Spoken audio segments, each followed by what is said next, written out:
So, hello guys. Kung bago ka pa lang, like, subscribe, comment, share, at ilagay natin sa playlist guys sa ating spiritual life and random topics in life 2026-2090. Health tips and advice for successful life. Health tips and advice. Okay? Totoo itong sinasabi ko. Hindi ako maggawa-gawa ng istorya dyan na hindi totoo, nakakapahamak, di ba? Quaker oat, kung ang ayaw mo ma-high blood, Quaker oats, mapababa talaga yan ng blood sugar at blood pressure.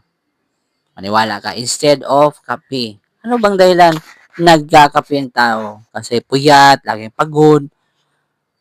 Kailangan kung puyat pagod ka, kulang ka sa tubig, kulang ka sa healthy nutritious food, or lack of time, at kung kumakain ka ng processed food. Wala kasi siyang sustansya yun. Masarap lang sa dila. Pero wala ka makuha sustansya. Proper tubig, proper inhale, exhale, at tamang tulog. Diyon mo makakuha yung energy ng katawan mo, hindi ka pagod at saka nag-exercise. Topic naman natin ngayon is yung exercise. Mas maganda kahit may pamilya ka ba or wala, or single ka, or nagtatrabaho ka, o estudyante ka, or negosyante ka, take note, huwag magpupuyat araw-araw kasi yung puyat na yan, lagi tayong mapapagod talaga dyan. Hindi talaga solve yung kakapuyat mo. Yun pa ang dahilan ng mag-create ka ng another disease or another sakit, 'di ba? Kasi ano bang pinupuyat mo? What cause? What the reason?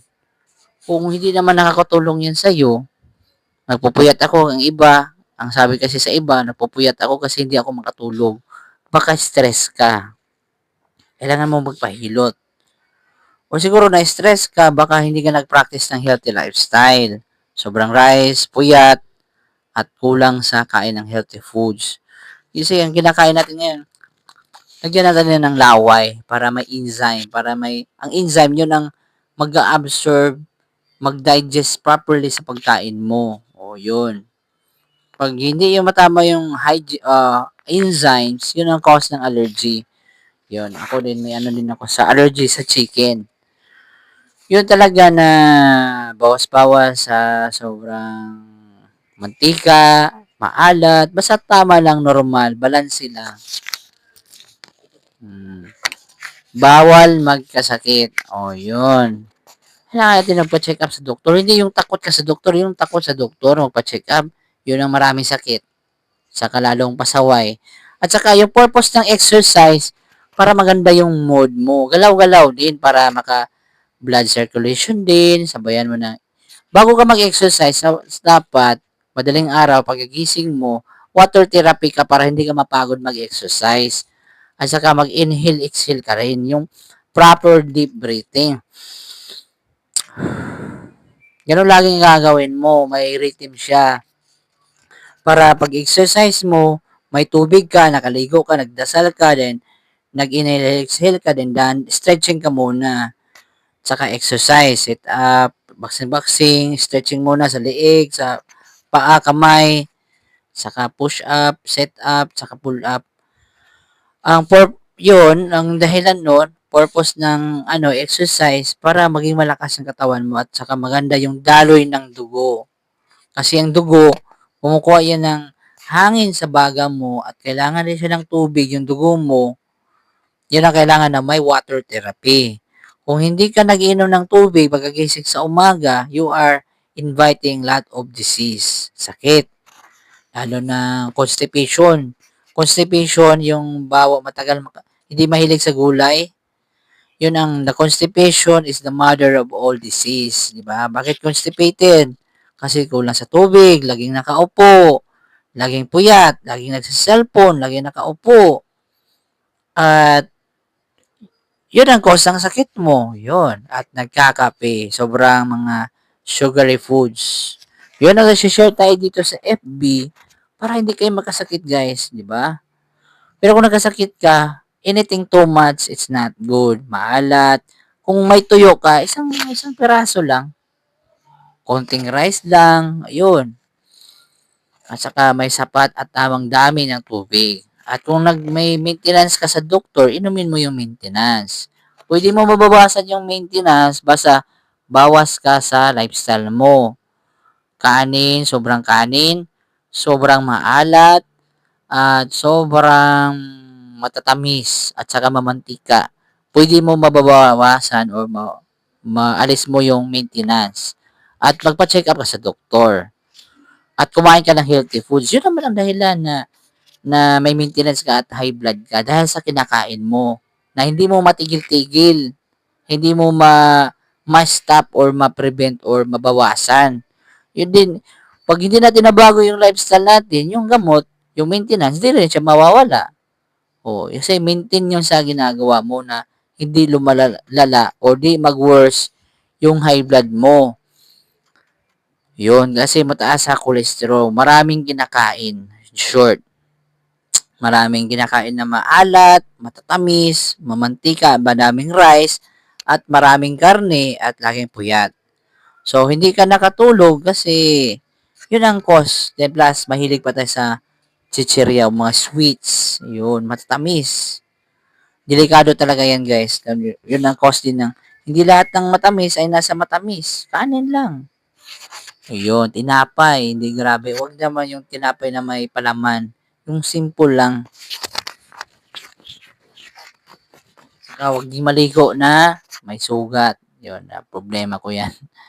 Yun talaga na mga cuts or mga open wound o maga-infection ka pag basa-basa lalo na sa mga swimming pool at maruming tubig. O linisin agad at saka ganun. So prevention lang dito sa atin, di ba? Kasi ang high blood is a silent killer talaga yan. Traitor yan. Nagtatahimik lang yan.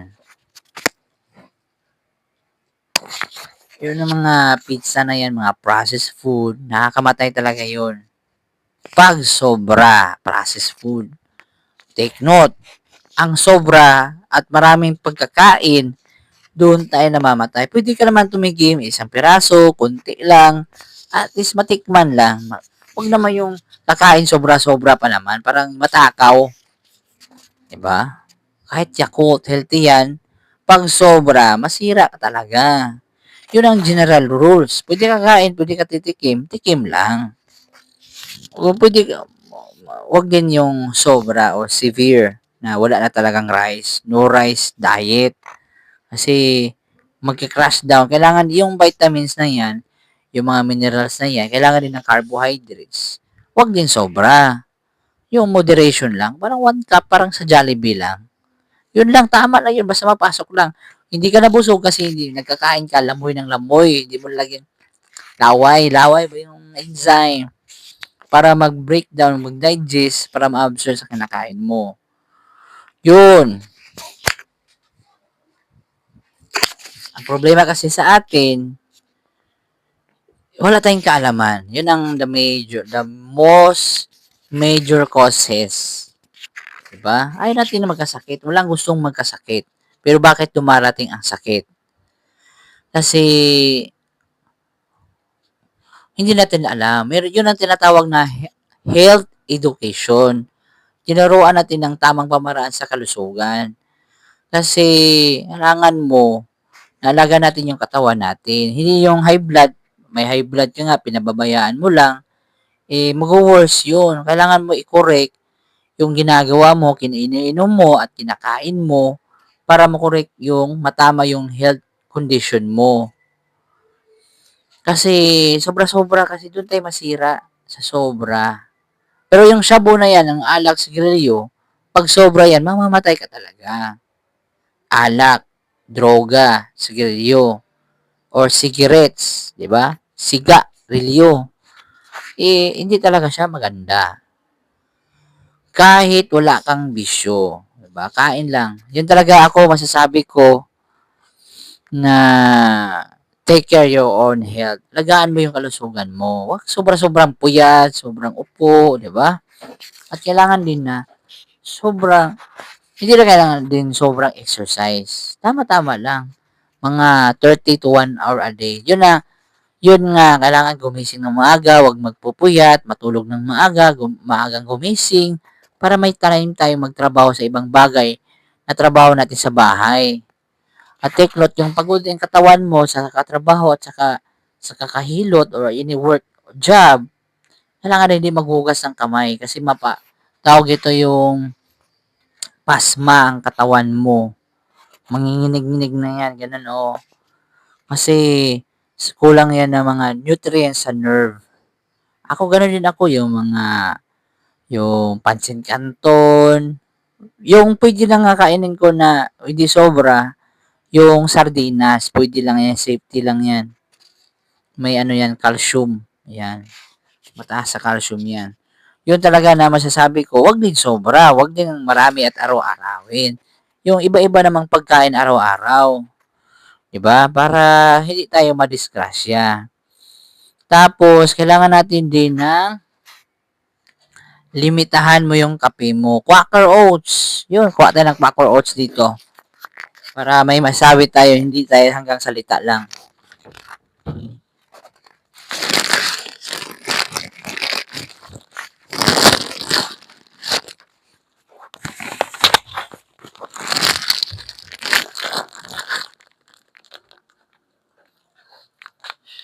Yun.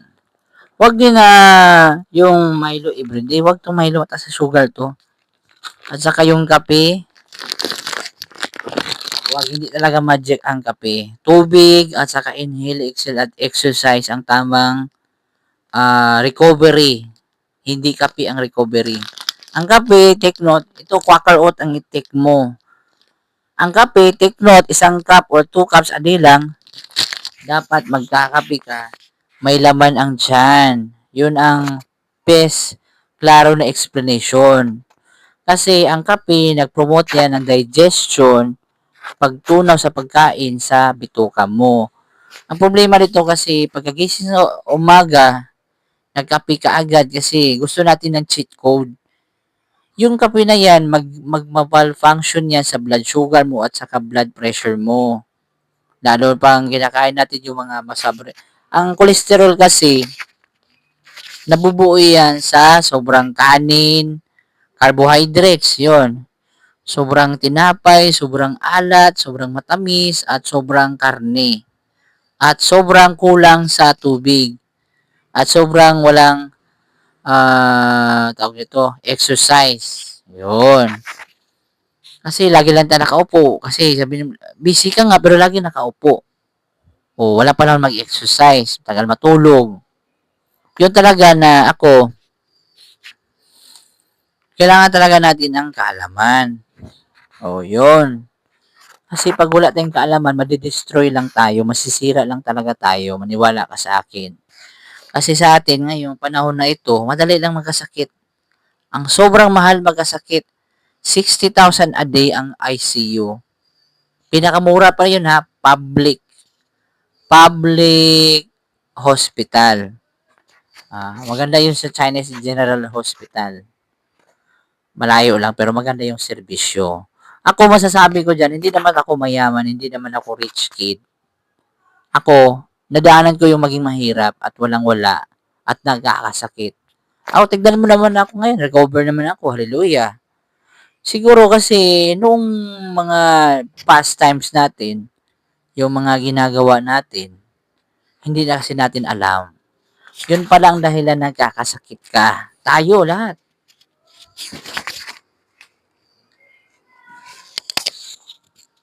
Kasi yun ang problema kasi sa atin. We are not so serious. May panahon mag-videoke, magkwento-kwentuhan, mag-binge movie, di ba?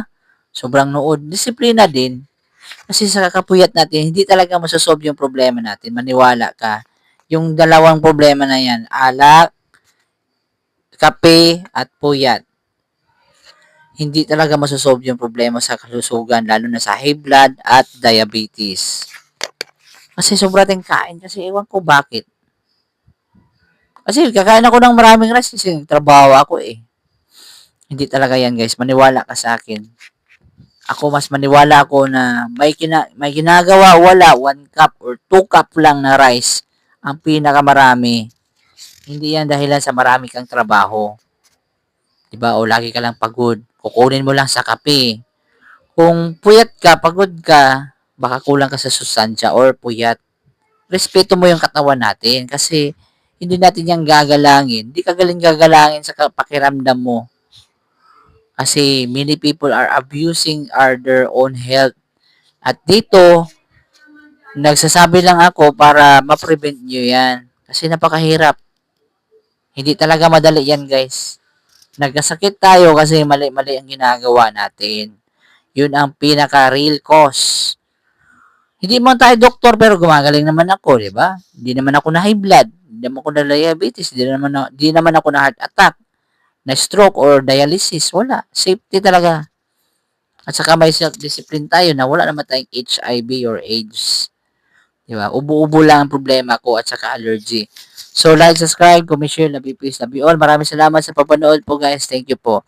Totoo tong sinasabi ko, on the spot to na solution. Thank you po. Happy peace, love you all. Maraming salamat po. Thank you po, guys. Shalom. Sabat shalom.